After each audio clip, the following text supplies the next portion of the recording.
എല്ലാവർക്കും സംയോഗ ലൈഫിലേക്ക് സ്വാഗതം.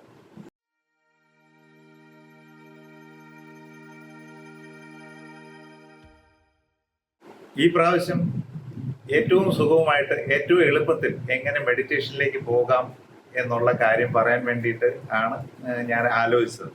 പക്ഷേ ചില സംശയങ്ങൾ നമ്മുടെ നേരത്തെയുള്ള വീഡിയോ കണ്ടവരുടെ ഭാഗത്തു നിന്ന് ഉണ്ടായത് കൊണ്ട് അത് തീർത്തതിന് ശേഷം അങ്ങനെ മെഡിറ്റേഷനിലേക്കുള്ള, അതായത് ഏറ്റവും എളുപ്പത്തിൽ മെഡിറ്റേഷനിലേക്ക് പോകാം.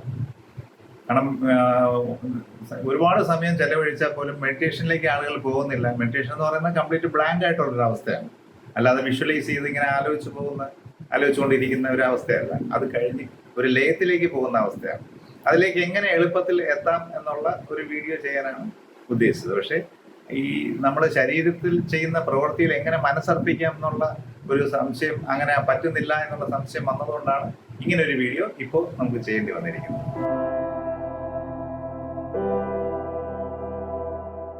രാവിലെ ഉറക്കമണിക്കുമ്പോൾ നമ്മൾ കണ്ണ് തുറക്കുന്നതിന് മുമ്പ് ഉറക്കം ഉണർന്നു കഴിഞ്ഞാൽ രണ്ട് കൈകളും രണ്ട് കണ്ണുകളിലായിട്ട് ഇങ്ങനെ കപ്പ് ചെയ്ത് പിടിക്കുക. കപ്പ് ചെയ്ത് പിടിച്ചിട്ട് നമ്മൾ ശരിക്കും ഇന്ന് ഉണർന്ന് എണീക്കാൻ കഴിഞ്ഞതിന് പ്രപഞ്ച ശക്തിയോട് അല്ലെങ്കിൽ നമ്മൾ വിശ്വസിക്കുന്ന ഏത് ശക്തിയോടും നന്ദി പറഞ്ഞുകൊണ്ട് തുടങ്ങാം. അങ്ങനെ കുറച്ച് നേരം ഈ കൈ അവിടെ തന്നെ ഇരിക്കുമ്പോൾ നമുക്ക് സാധാരണ ഉറക്കച്ചടവിൽ എണീക്കുന്ന ആ ഒരു പ്രതീതിയൊന്നും അല്ല. കുറച്ചു നേരം കൈ അവിടെ വെക്കുമ്പോൾ തന്നെ നമ്മളുടെ ചിന്തകളെയൊക്കെ നമുക്ക് ഏകോപിപ്പിക്കാൻ പറ്റുന്ന ഒരു കണ്ടീഷനിലേക്ക് വരും. ഇത് രണ്ട് രീതിയിലാണ്. ഇടത് കണ്ണും വലത് കണ്ണും നമ്മുടെ രണ്ട് എൻഡോക്രൈൻ സിസ്റ്റത്തിലേക്കാണ് കണക്ട് ചെയ്യപ്പെടുന്നത്. ഇടത് കണ്ണ് പീനിയൽ എന്ന് പറയുന്ന എൻഡോക്രൈൻ സിസ്റ്റത്തിലേക്കും വലത് കണ്ണ് പിറ്റ്യൂട്ടറി എന്ന് പറയുന്ന എൻഡോക്രൈൻ സിസ്റ്റത്തിലേക്കുമാണ് കണക്ട് ചെയ്യുന്നത്. അപ്പം അതുകൊണ്ട് തന്നെ നമ്മളിലൂടെ ഒഴുകുന്ന ആ പ്രാണശക്തി അത് ഈ കൈയിലൂടെ ശരിക്ക് കണ്ണിലേക്ക് കൈ വയ്ക്കുമ്പോൾ ഈ രണ്ട് എൻഡോക്രൈൻ സിസ്റ്റത്തിലേക്ക് കണക്ട് ചെയ്യപ്പെടും.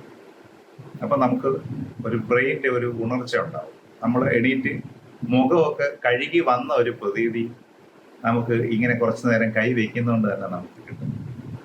നമ്മൾ വളരെ ആക്റ്റീവായിട്ട് നമുക്ക് പിന്നെ കണ്ണ് തുറക്കാൻ പറ്റും.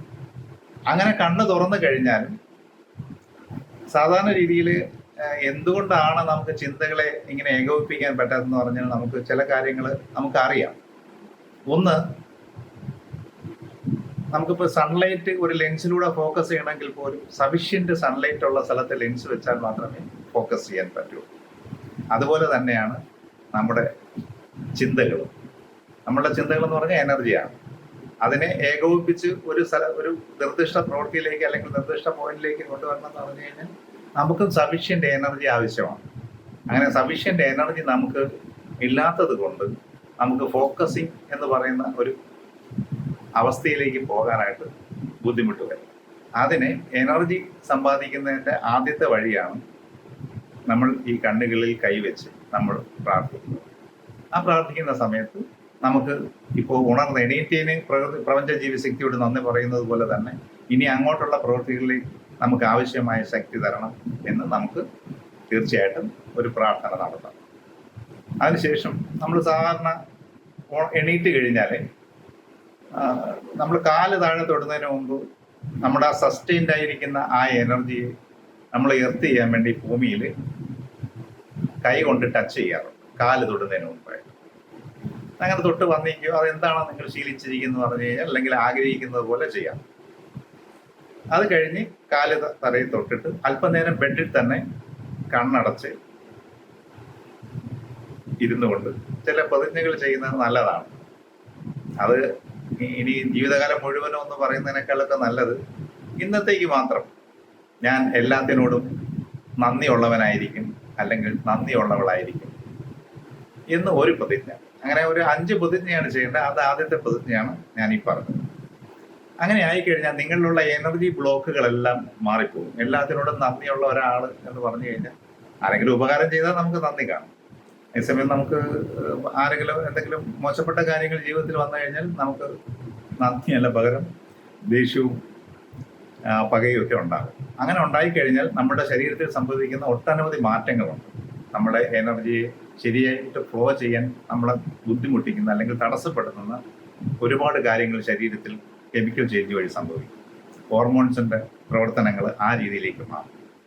അപ്പം അതുകൊണ്ട് ഈ നന്ദി പറയുന്നതോടുകൂടി തന്നെ നമ്മൾ ശരിക്കും വ്യത്യസ്തനായ ഒരു വ്യക്തിയായിട്ട് നമ്മൾ മാറുകയാണ് ചെയ്യുന്നത്. ഇതാണ് അതിൻ്റെ ഒരു ആദ്യത്തെ പടി. അപ്പോൾ ആ സംശയം തീർത്തതിന് ശേഷം പിന്നെ യോഗയുടെ മൂവ്മെന്റ്സ് ഉണ്ട്. കാരണം യോഗ പ്രാവർത്തികമായിട്ട് നമ്മൾ ചെയ്യുന്ന ദൈനംദിന പ്രവൃത്തികളിൽ യോഗയുടെ ആപ്ലിക്കേഷനാണ് ആദ്യത്തെ ഘട്ടം. അത് ഇനി യോഗ മാറി നിന്ന് ചെയ്യുന്ന അരമണിക്കൂറോ 1 മണിക്കൂറോ ചെയ്യുന്നവർക്കും എല്ലാം ആപ്ലിക്കബിൾ ആണ്. എങ്കിൽ മാത്രമേ അവരുടെ പ്രവർത്തനങ്ങൾ സുഗമമാവും, കുറച്ചുകൂടെ ബെയർ ചെയ്യാൻ പറ്റുള്ളൂ. അപ്പൊ അതുകൊണ്ട് ഇത് തന്നെയാണ് ആദ്യമായിട്ട് എല്ലാവരും ചെയ്യേണ്ട കാര്യം, ചെയ്യുന്ന പ്രവൃത്തികളിൽ യോഗയുടെ ആപ്ലിക്കേഷൻ. പിന്നെ അതിനോടൊപ്പം തന്നെ മെഡിറ്റേഷനും ശീലിക്കണം. മെഡിറ്റേഷൻ സാധാരണ അവസാനമൊക്കെയാണ് മെഡിറ്റേഷൻ.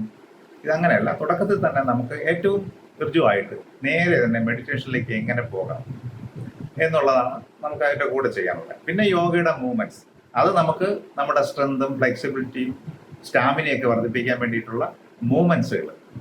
അത് നമ്മൾ യഥാർത്ഥത്തിൽ ചിട്ടപ്പെടുത്തിയിരിക്കുന്നത് ഒരു കൊച്ചുകുട്ടി എങ്ങനെയാണോ ഗർഭസ്ഥമായിരിക്കുന്ന അവസ്ഥയിൽ നിന്ന് ജനിച്ച് ശ്വാസമെടുത്ത് കൈകാൽ ചലിപ്പിച്ച് ചരിഞ്ഞ് കിടന്ന് കമന്ന് കിടന്ന് മുട്ടിൽ എണീറ്റ് വരുന്ന രീതിയിലും പിന്നെ അതിൻ്റെ അപ്ഗ്രഡേഷൻ ഒരു മനുഷ്യന്റെ സ്വാഭാവികമായ ഒരു പരിണാമം കണക്കാക്കിയാണ് നമ്മൾ ചിട്ടപ്പെടുത്തിയിരിക്കുന്നത്.